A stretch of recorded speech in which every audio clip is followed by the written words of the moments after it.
41 Éco, les bonnes ondes de l'économie avec CIC West, la banque des entreprises et l'ordre des experts comptables de la région d'Orléans.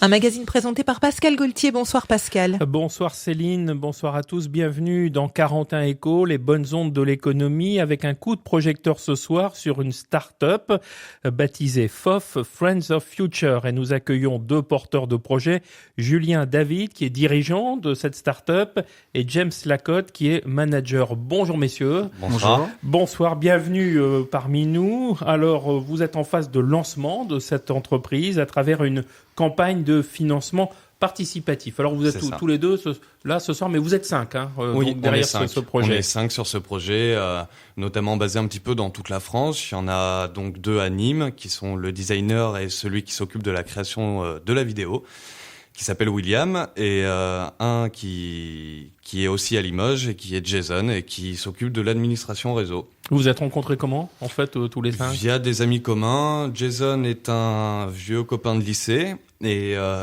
Vincent, j'avais travaillé avec lui sur d'autres projets qu'on avait eus ensemble avant. Et James via un ami commun. Voilà.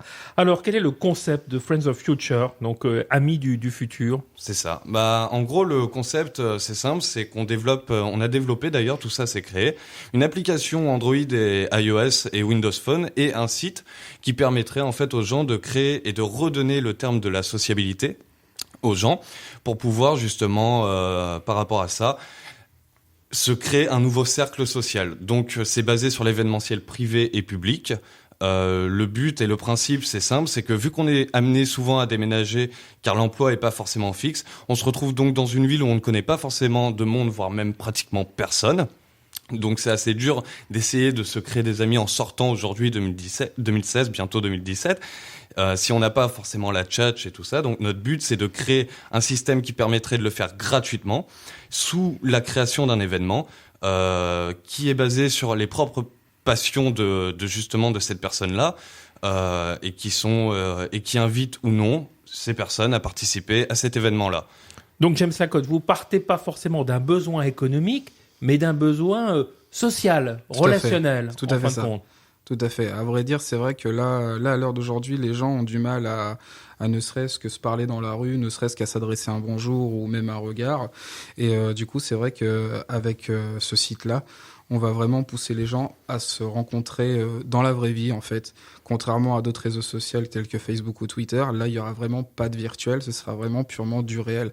Et du coup, ça permet aux gens de se créer des cercles d'amis avec qui on est sûr d'avoir des points en commun et avec qui on peut discuter ou de choses et d'autres ou passer des soirées sur des thèmes ou des choses qu'ils aiment tous en même temps, quoi. Alors, en essayant de trouver des points communs, en fait, c'est ça, le point d'accroche. Par exemple, Julien David. Alors, par exemple, c'est basé vraiment sur cette passion. On va imaginer donc le sport national de la France, qui est le football, tout simplement. Imaginons que il peut pas se permettre d'extra, tout simplement, dans le mois, cette personne-là, à aller voir un vrai match de foot. Ou alors, il a pas d'argent, c'est compliqué. Par contre, il a un appartement avec un superbe écran plasma. Le but, c'est simple, c'est que tout simplement, il crée un événement sur notre site et que le but de ce site le retransmette dans un rayon de 15-20 km aux gens qui sont notifiés via cette même passion et qui vont avoir un message sur leur mur ou qui sera affiché directement dans l'événement public du site Friends of Future qui dira voilà, il organise telle date et telle heure, tel jour un événement par rapport à un match de foot. Voulez-vous y participer ou non ? Et à partir de là, les gens qui sont notifiés y participent ou pas. Voilà, parce que la personne ne veut pas regarder son match de foot tout seul, parce que c'est vrai que c'est moins amusant. Voilà. Donc voilà, on entre en relation, on se retrouve et on s'arrange pour la tendance. C'est ça. Et l'avantage, c'est qu'on peut trouver, je sais pas moi, sa future copine, son futur mec, pour les femmes. On sait pas jusqu'où ça peut aller. On peut trouver un travail grâce à ça, un mec qui est dirigeant. Voilà, il veut sortir de son cadre de boulot, c'est un peu compliqué, mais ça c'est le côté avantageux par rapport à ça. Ça ouvre vraiment les possibilités. Et qu'est-ce qui vous a donné cette idée ? Alors vous êtes de Limoges, je dis un peu isolé, par exemple vous. Moi j'étais complètement isolé suite à une rupture. Ouais. Donc du coup. Ça arrive. Je dirais même que ça arrive à tout le monde. Il faut y passer au moins une fois. Du coup j'étais isolé, j'avais perdu mes amis. Et il s'est avéré que je trouvais aucun site ou aucune application qui permettait justement d'ouvrir ce cercle de sociabilité qui est complètement nouveau. Mais le pire, c'est que il y en a, mais il faut payer. Dans la vie, pour avoir des amis, si on les paye, c'est pas vraiment des amis. Donc le but, c'est de casser ça et de le faire gratuitement. Et donc du coup, vu que je n'ai pas trouvé ce système-là sur Internet, j'ai décidé de tout simplement de le créer. Donc quand on n'a pas d'amis, pas forcément d'argent, mais qu'on a des idées, ça peut donner Friends of Future. Hein. Donc voilà, c'est ça. Voilà, ça s'adresse effectivement aux jeunes, pas seulement aux jeunes, aux personnes isolées. Hein, c'est ça, tout à fait, tout à fait. C'est vrai que le panel d'utilisateurs qui pourraient être intéressés, c'est sans limite. Ça peut aller de l'étudiant qui vient débarquer dans une nouvelle ville à cause de ses études, la personne âgée qui vient de perdre son conjoint ou qui se retrouve seule parce que ses enfants sont partis ou autre, qui veut justement retrouver une vie avec des gens, pas seulement solitaires. Parce que c'est vrai qu'en prenant l'exemple des personnes âgées, il y a beaucoup de gens qui se retrouvent seuls à partir d'un certain âge. C'est malheureux, mais c'est comme ça. Et du coup, ça pourrait leur permettre justement de retrouver une sociabilité plutôt relativement facilement. Vous créez du lien social. C'est ça. Voilà. C'est ce qui nous manque en France. Ouais. Alors vous avez choisi donc pour le lancement de cette entreprise, parce que c'est une entreprise, c'est une start-up, le financement participatif. C'est quoi le financement participatif ? Alors le financement participatif, c'est des gens qui sont comme nous, qui travaillent, qui gagnent leur pain et qui justement peuvent se rendre sur un site de plateforme qui permettent de financer en fait ce projet. Aujourd'hui, à l'heure actuelle, on a besoin d'un financement certes très minime. Combien ? On a besoin de 3 000 €. Voilà, c'est la base. Voilà, on a besoin de 3 000 €. C'est la mise de départ. Voilà. C'est ça. On n'a pas besoin de plus, on n'a pas besoin de plus, on n'a pas besoin de moins déjà pour commencer. Mais en fait, tout ça, faut savoir que c'est développé. Les gens vont pas l'attendre pendant 2-3 ans. Moi, ça fait 1 an que je bosse sur ce projet, donc tout ça a été fait. Le site, les applications, c'est prêt. Maintenant, on a un gros problème aujourd'hui, c'est les serveurs pour accueillir, bien sûr, ce nombre de personnes où on ne sait absolument pas le nombre qu'il peut y avoir aussi. Pour gérer justement le flux du site, qu'il n'y ait pas de ralentissement, que ce soit le plus fluide possible, le plus agréable possible, proposer un service professionnel vraiment, mais gratuit au sein des utilisateurs. Donc ces 3 000 € vont permettre de financer la construction du site, c'est ça ? C'est ça. C'est au niveau des serveurs et gérer tout le trafic qui peut s'en suivre. Et l'avantage du financement participatif, c'est que c'est comme une sorte de don, mais il y a aussi des contreparties par rapport à ces dons. C'est-à-dire que on donne pas, quand vous allez donner. Donc si je vous apporte exemple, 50 €, qu'est-ce que j'ai en échange? Alors, par exemple? Pour 50 €, il n'y a pas de problème. Il y a des contreparties. Si je retrouve bien sûr exactement ce qu'il y a. Donc déjà, on organise une soirée d'inauguration. C'est obligé, là vous y êtes invité. On vous demande de venir pour vous faire voir et que pour vous remercier c'est le aussi. début de l'aventure déjà. Voilà, Tout à fait, c'est ça. Pour 50 €, il y a le nom qui est sur la page de remerciement du site, qui sera accessible pour tout le monde.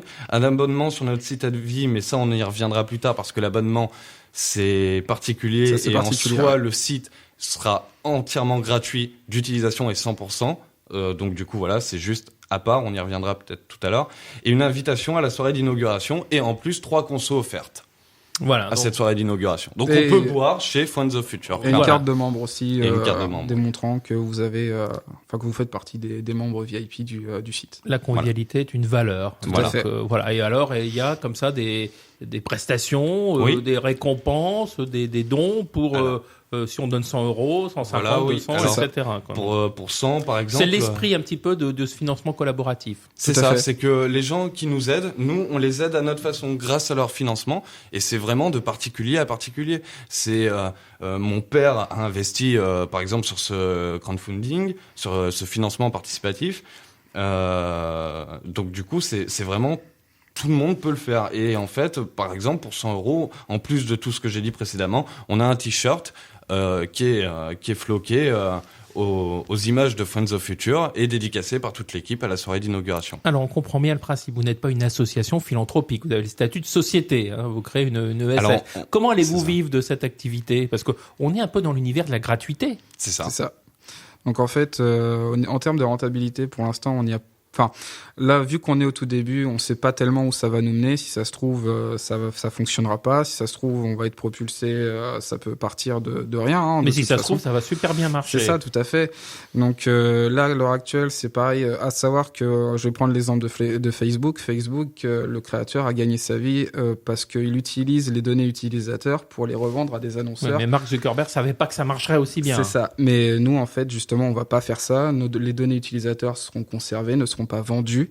Ça, donc, c'est le gros avantage aussi avec Friends of Future. C'est pour ça que je me permets de le couper. C'est vraiment un point qui est vraiment stratégique là-dedans. C'est que les données des utilisateurs inscrits sur notre site restent sur notre site. En aucun cas, elles sont vendues, partagées. C'est-à-dire qu'en gros, les gens se retrouvent sur un Internet digne de ce nom, sécurisé. Alors, il y aurait des annonceurs, alors, par exemple ? Des annonceurs, oui, mais pas ciblés, en fait. Parce que Facebook, s'ils vendent des données des utilisateurs, c'est pour permettre aux annonceurs, si vous voulez, de faire de la pub ciblée. Par exemple, si vous allez sur un site pour un article de pêche, par exemple, l'annonceur va le voir via les données personnelles et du coup, va vous mettre sur votre page Facebook des annonces relatives à ce que vous avez été visité. Alors que nous, ce ne sera pas du tout le cas. Nous, ce sera vraiment en guise de vitrine.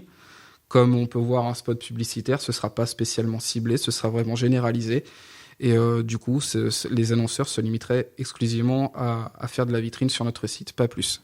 Mais très modéré. Le but, c'est pas qu'on ait un fil d'actualité rempli de pubs. Il faut que l'utilisateur il se sente vraiment sur un site agréable. Et donc, du coup, voilà. Pour l'instant, on veut au début, que les utilisateurs se sentent chez eux sur notre site. C'est ça. Donc, pour la pub, on y reviendra plus tard en termes de rémunération. Voilà, lorsqu'il y aura du flux, voilà. etc. Mais là, pour l'instant, vous n'êtes pas encore dans cette étape. C'est ça. Non. C'est pas la priorité aujourd'hui. On veut vraiment proposer quelque chose où les gens ne seront pas harcelés par des pubs quand ils ouvrent une page. Parce que ça, je pense que je parle au nom de beaucoup de gens. Mais c'est vrai que c'est relativement ennuyant. Dès qu'on ouvre une page Internet, on a une grosse pub qui s'affiche et qu'on peut absolument pas la passer, et qu'on est obligé d'attendre devant son ordinateur que la pub s'arrête, quoi. Quel est le calendrier donc de ce lancement ? Donc là, la campagne est ouverte. Hein, donc vous êtes dans cette phase de collecte de fonds. De fonds avant le 15 décembre 23h59. Si on n'a pas rempli ces 100%, c'est game over. On a perdu la partie puisqu'on n'aura pas réussi à récolter ces 3 000 euros. Par contre, si après ce 15 décembre, on a réussi à avoir justement ces 3 000 euros ou plus, et ben à partir de là, c'est le début de la fin.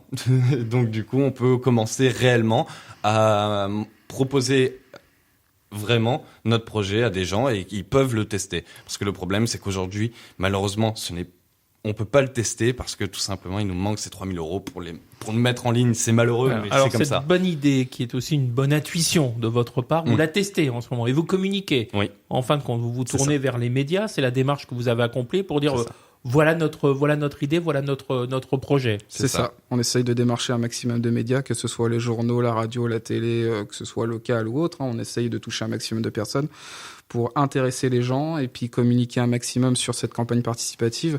Parce que à savoir, c'est que le site actuellement, la plateforme sur laquelle on est actuellement, ils ont le principe du tout ou rien.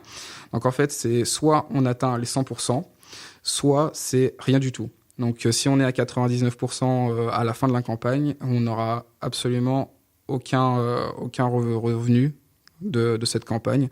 Et du coup, toutes les personnes qui auront participé à ce moment-là seront remboursées intégralement de la contribution qu'ils ont mis. Mais ce qui est bien aussi, c'est que les gens peuvent contribuer à plus de 100%. Donc en fait, on n'a pas de limite de plafond. On peut aller à 150, 200, 500, ça n'a pas de limite. Mais vous partez de zéro, tous les sens du terme. Tout à fait, c'est ça. Vous n'avez pas investi toutes vos économies, James Lacotte, par exemple, dans ce projet. Non, je peux pas me le permettre. Notre énergie, oui, mais notre argent, non, puisqu'on n'en a pas. Voilà. Ouais. Bon, donc bonne chance. Hein. Donc, alors pour vous contacter, pour participer, donc on va au Friends of Future, c'est ça ? Alors oui, Friends of Future, vous allez avoir directement un espace pour pouvoir justement nous contacter via les mails. Donc c'est friends-of-future.com. Et à partir de là, vous arrivez sur notre site et il y a le lien du financement participatif, la description du projet, pourquoi on fait ça, et bien sûr pour pouvoir nous contacter si jamais on veut de potentielles démarches ou divers partenaires. Et on a une page Twitter aussi, si jamais des gens sont sur ce réseau-là. Donc c'est Friends of Future, tout pareil. Donc on peut aussi nous retrouver Twitter. Voilà, donc voilà, les outils modernes. Hein. Ça, vous avez 22 ans, vous 26 ans, vous avez tout l'avenir devant vous. Hein. Donc vous n'avez rien à perdre, en fin de compte. Non, on n'a rien à perdre. Non, à part révolutionner Internet, je vois vraiment pas. Bon, pourquoi pas. C'est une belle chute, hein. Donc révolutionner Internet. Merci Julien David, merci James Lacotte, meilleur vœu de succès. Donc tenez-nous au courant, hein, donc l'évolution de ce beau projet collaboratif qui permet effectivement de rompre un peu l'isolement. À bientôt. Mais merci, ça nous a fait très plaisir. Merci à vous. Retrouvez 41 Échos en podcast sur le site www.plusfm.com avec CIC West, la Banque des entreprises et l'Ordre des experts comptables de la région d'Orléans.